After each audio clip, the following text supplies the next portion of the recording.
Alright, what up, Atomic Domination? How are you today? On this episode, we're going to talk about building your defense. That's right. And the significance of memento mori. See what that means. Alright, so on episode 117, we're going to talk about defending your 9x9 square. Alright, hit that B-roll.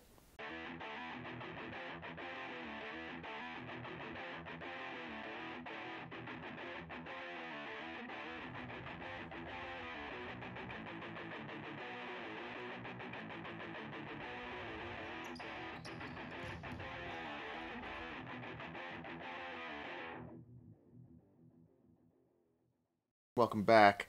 And as previewed, we're talking about the 9x9. That's right. How are you going to defend your 9x9? Well, we're going to start off with a little memento mori to kind of get our mind right. So what's that mean? It means, remember, you must die. I know what you're thinking. That's a little bit morbid. It might be a bit too heavy so early in the show. No, not really. So what we're going to do is we're just going to swap out the word death for loss of a set or match in volleyball. How about that? So that makes it a little easier, right? So back in the day, right, death was at the forefront of thought. Why? Well, here's what their philosophy was: so you can live. So you fight so you can live, right? You don't fight so you can die. So that was kind of how they prepared their mindset. You know what I mean? They had to train and find their weaknesses and find a routine and that sort of thing. And that's how they prepared their warriors, for battle. And that's what you need to do as well. And so we're going to talk about building a defense today. And every defense has a cheat code. Okay?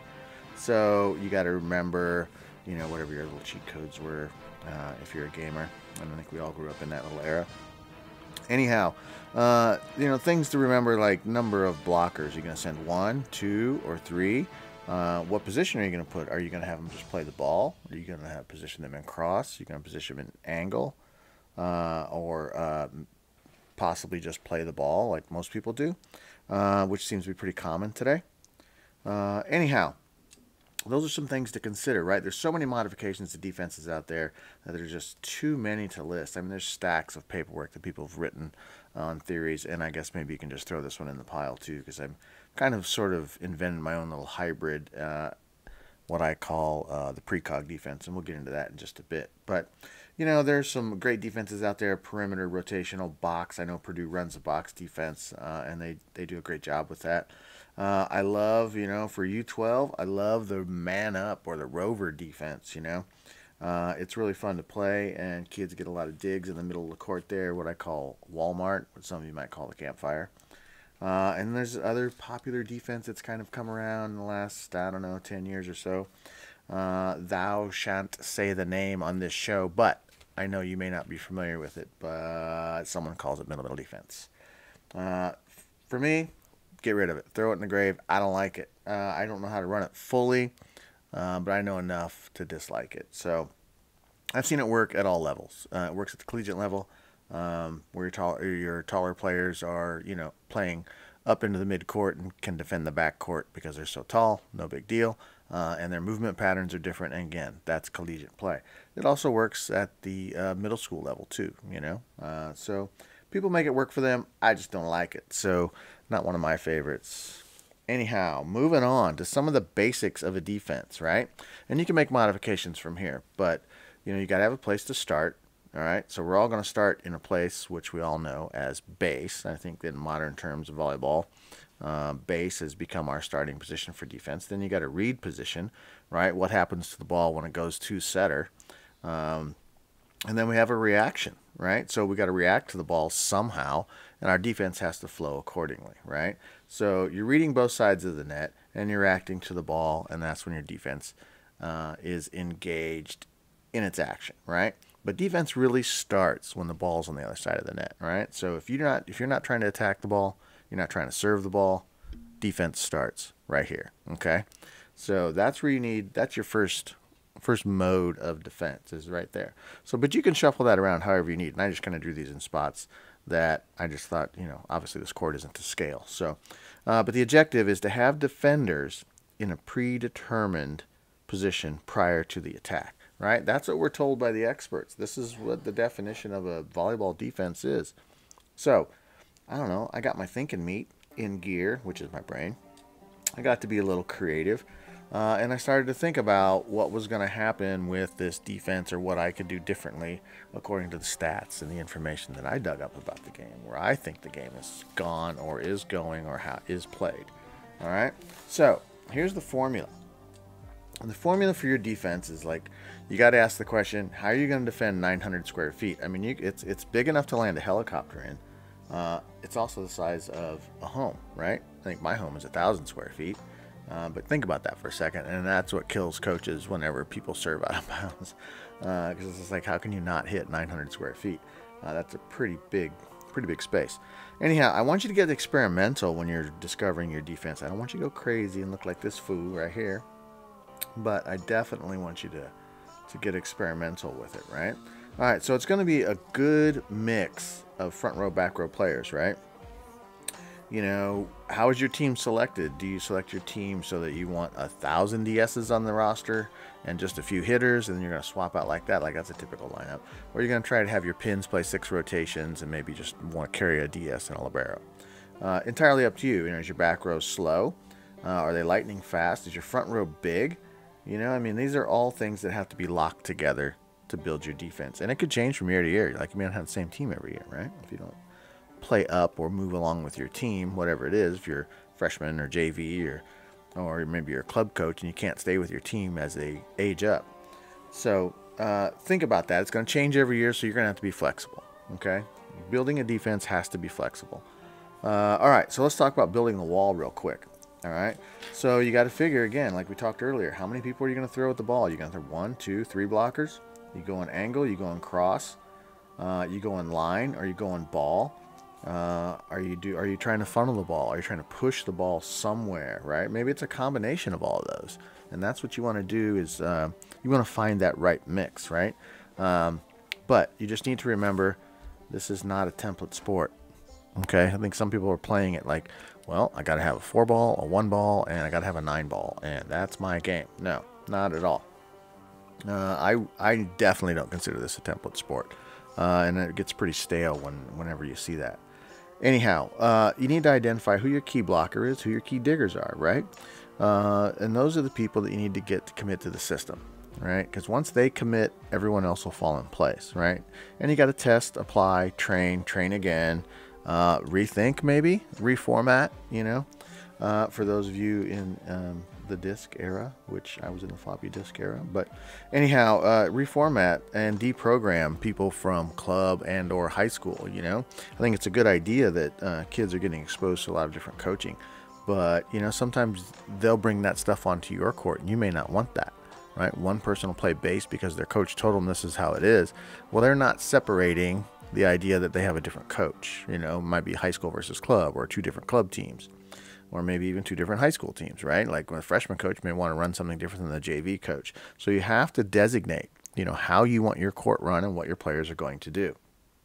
Okay. Also, a friend told me this. I thought it was pretty wise. This is a solved game. You know, there's nothing new about this game, right? I mean, people are getting bigger and maybe the games are getting a little bit faster, but there's really nothing new about it. I mean, we're kind of like, maybe we're seeing the doubles go away. Maybe that'll add something new, but technically not adding so much that it's changing the game. So those are just a few quick tips right there.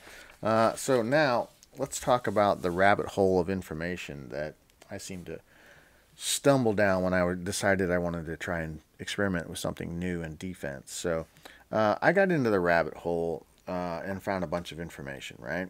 And then just from observing over coaching, and then you get your little bit of playing time that you have in your short career, you kind of notice things about the game, the flow of the game, and where it's been and where it's going.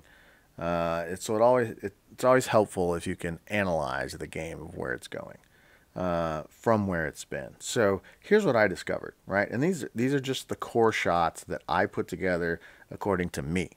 Okay, this is what I've observed. Left front and middle hitter seem to get a majority of the front row attacks, right?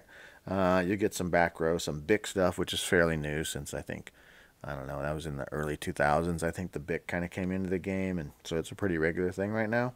And then right front gets just a few. They get a red, they get a flare, they get a 9-ball. I mean, there's probably a couple others that they probably get in there, but relatively they got 3 shots back there, right?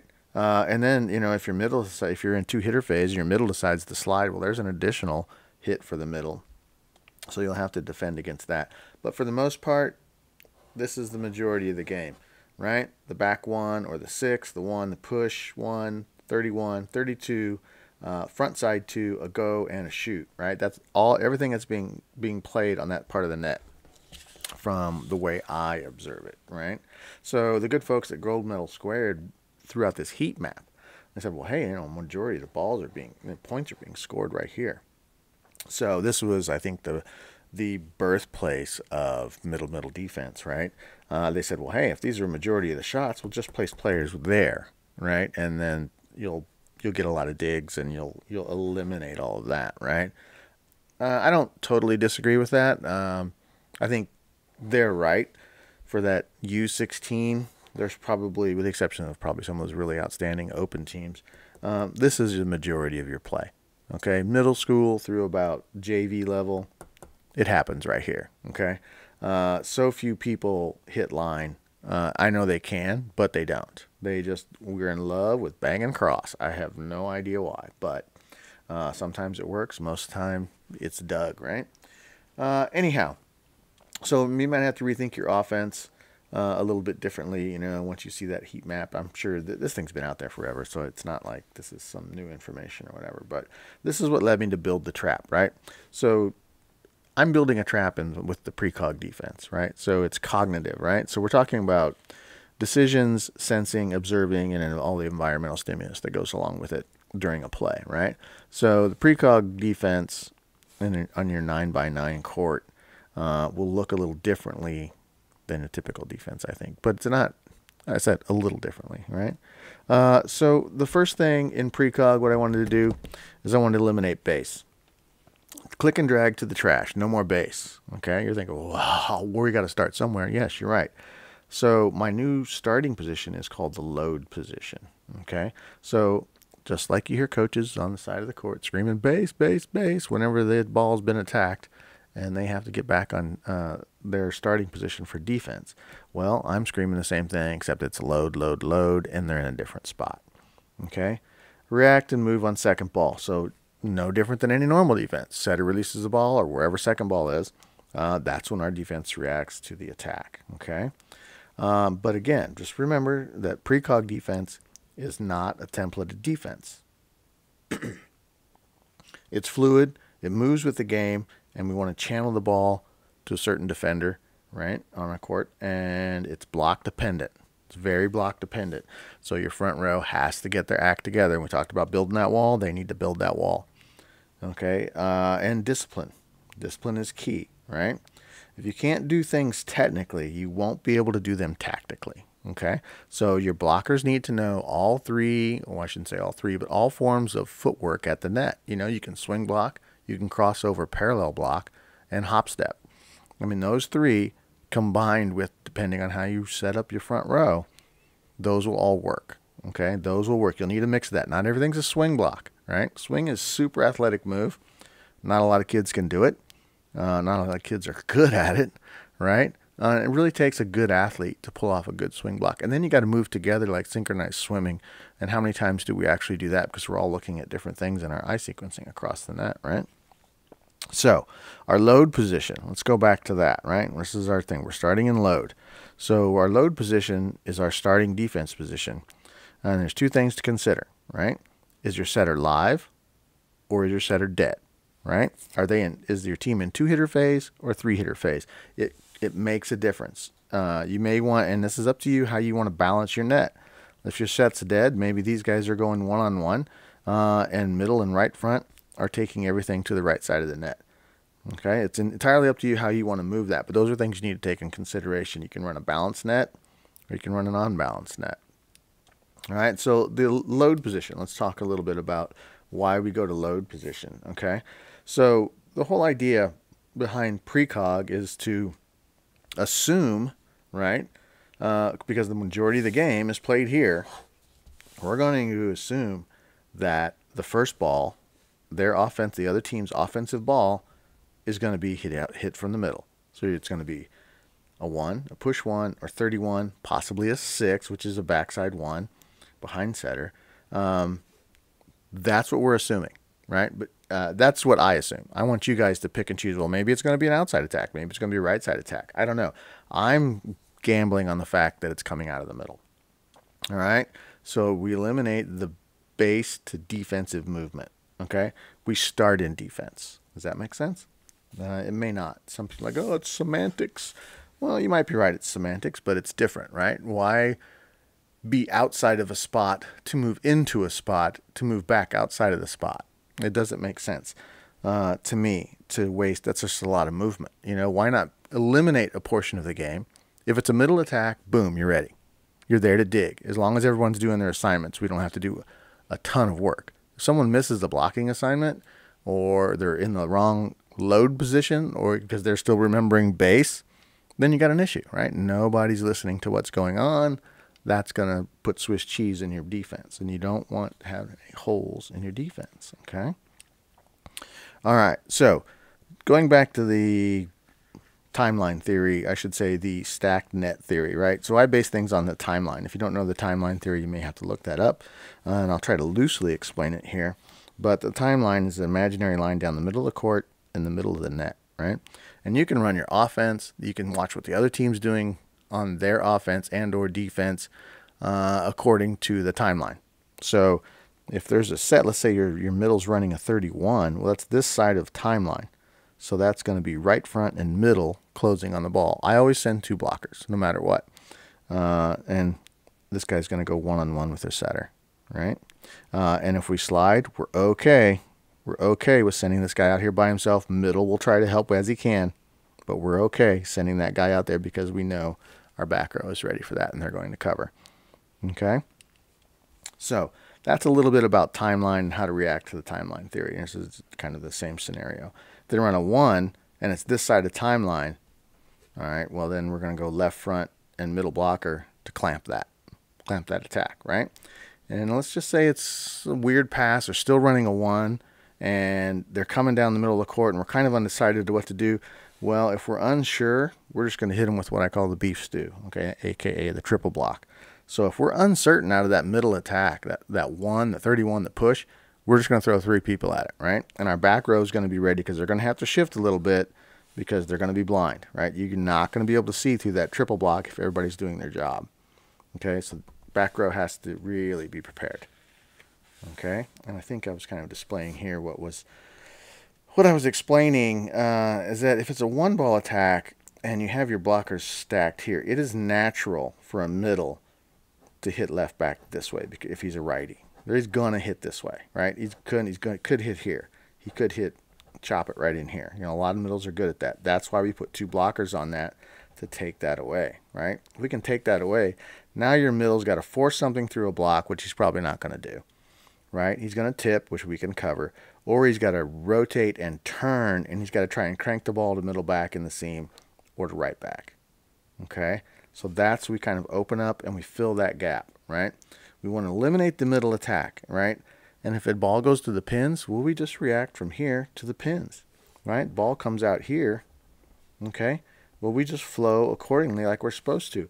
And we have a set up scheme that we do when we decide we want to block to the pin, and we have a scheme for our back row. It moves into a different set of positions, okay? All right, so let's talk about precog and the block. All right, so the outside attack. I always like, because I said there's not a lot of kids who hit line in a game. They will, and if you get burned up for 2 or 3 points, 3, 4 points, then you're going to have to make an adjustment. All right, but our adjustments are small unless we feel like we're just really getting torn up. Getting toe up from the flow up. So our outside attack, we always block cross and we funnel the ball to right back. Right? I usually pick a good right back defender. My setters have always been dependable. My right back DSs have always been dependable. Do they get scored on? Heck yeah. I mean, they're not 100%. Who is, right? But they're not afraid of playing that ball because we're building that trap. We kind of talked about it earlier. We want to channel the ball somewhere. Okay? So here, for example, if we're taking away cross, right, and that's this zone in here, right, the options for your outside hitter are going to hit inside the right front block. So middle back's got to be aware.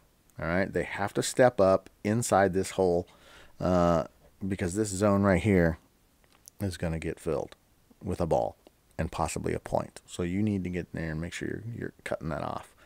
Or to hit directly on right back, that ball's going to come to them hot. It's going to be super, probably going to have flames on it, going to be so hot. But your defender has to be ready for that. This is like I said, this is our welcome. This is our welcome mat right here. You know, you enter here, and our defender will be with you right in a moment with our order. So we want people, our attackers, to hit in the welcome center. Okay, we love that. So also from the rabbit hole, a low percentage, this is what I was saying earlier, low percentage of the hitters hit line, right? Super low. Okay. If you got someone who rips down the line, you just make an adjustment for it. You start scooting your block out, right? And as you scoot your block out, your back row moves in a different section, right? Kind of moves like a wheel. All right. So low percentage shots. Let's not worry about low percentage shots. When I say don't worry about them, it's like don't stress about them. You know, if people, and these are the low percentage shots, these corners, right? If people can hit those all day, every day, all match, then more power to them, right? You should like let that happen because it's not going to happen, right? If you want to see that, then you just put that, you call up the Guinness Book of World Records because it doesn't happen. Even the think tank at Gold Medal Squared will tell you it doesn't happen because they've given you heat maps on as to how it happens. So this is super low percentage for me. Okay, it's not that I don't defend them, I just don't get stressed about them if they get a couple. Okay, again, have the ability to be fluid with your defense. Okay, and be okay with solo blocks.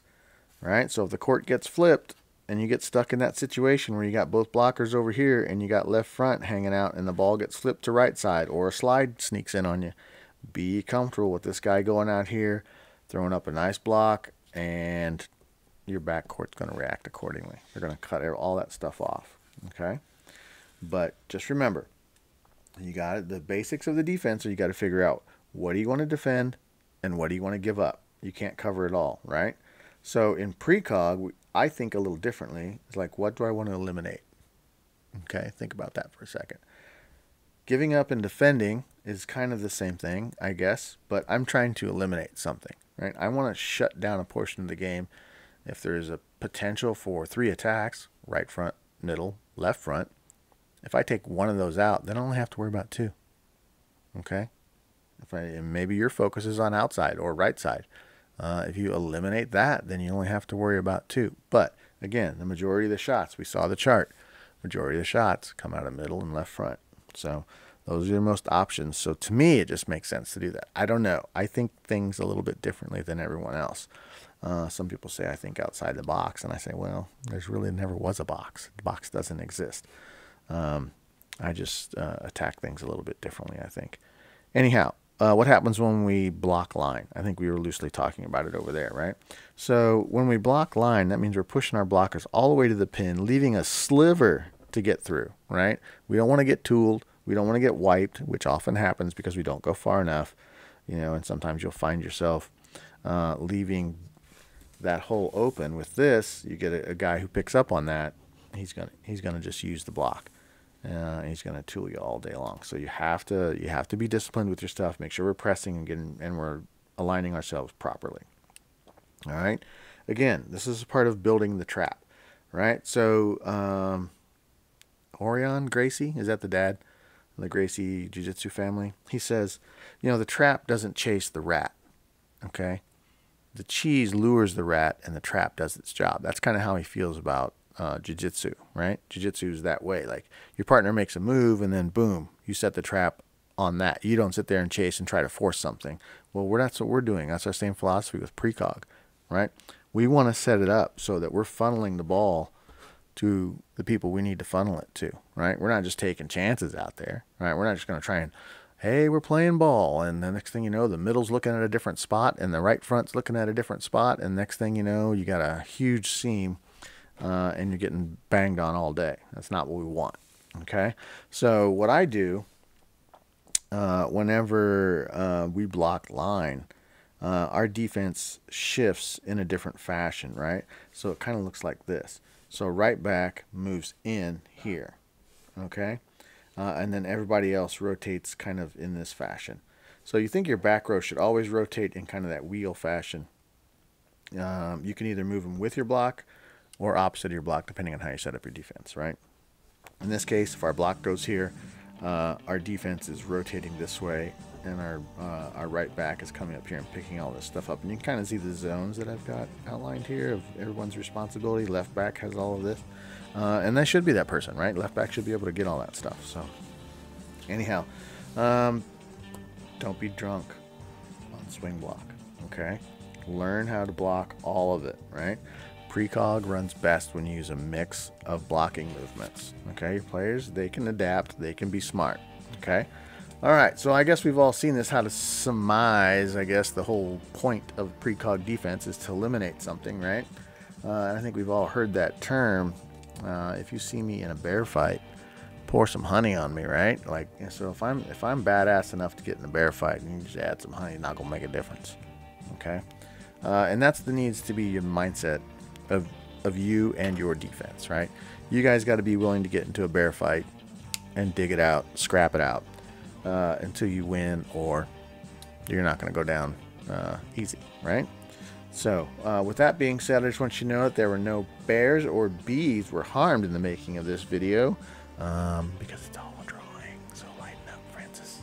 Anyhow, that's precog defense, and if there's any questions that I can answer for you, I kind of felt like I was giving up a family recipe. You know what I mean? Like, I know there's coaches out there who give you information, but I don't know. I felt like, and they don't give you all of it. Kind of like a recipe. When you give a recipe away, someone tends to leave a little bit of something out. You know what it is? I've seen my mom do this before. But anyhow, so I kind of feel that way too. But I think I've given you enough of a foundation that you can, you know, you can kind of build your own defense and do your own thing. So I'm calling precog my defense. I've been experimenting with it for about 3 years now. Maybe a little bit longer, but in depth for 3 years. I've been running it with different teams, and it's been working at different levels. And like I said, you know, we've lost with it. We've been 500 with it. JV team last year we had 4 losses. JV team this year was undefeated. We only dropped 1 set. But I had exceptional players. Players were just incredible, and truly blessed to have those guys on the team.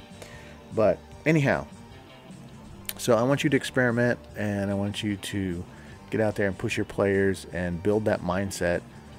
Get in that bear fight with them, okay? Pour honey on them, get in there with them, figure it out, and I hope that you have an undefeated season. If not, I want you to have fun and have a great week. With that being said, this is Atomic Dom.